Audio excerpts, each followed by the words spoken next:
Hi friends. Andhra Pradesh deputy CM Shri Pawan Kalyan గారికి అరుదైన బిరుదు లభించింది.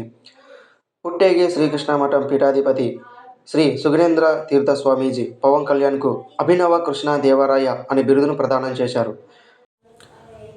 బృహత్ గీతోత్సవంలో పవన్ కళ్యాణ్ మాట్లాడుతూ, భగవద్గీత ఒకసారి చదివి ఎర్ర వస్త్రంతో చెప్పి పూజా గదిలో దాచే గ్రంథం కాదన్నారు.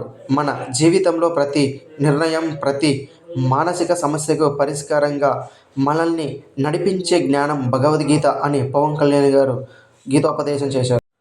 సనాతన ధర్మం ఒక మతం కాదు, ఇది ప్రతి ఒక్కరూ పాటించాల్సిన నియమ నిబంధనలు, జీవన విధానం గురించి తెలుపుతుంది. కావున ఎవరు ఏమన్నా కాదన్నా ఈ జీవితం పరమ సత్యం. దీని గురించి తెలుసుకోవాలంటే భగవద్గీత ఒక మార్గదర్శిగా నిలుస్తుందని, ప్రతి ఒక్కరూ దాన్ని చదవడమే కాదు నిత్య జీవితంలో అమలు చేసుకోవాలని, ప్రతి ఒక్కరూ దాన్ని తూచ తప్పకుండా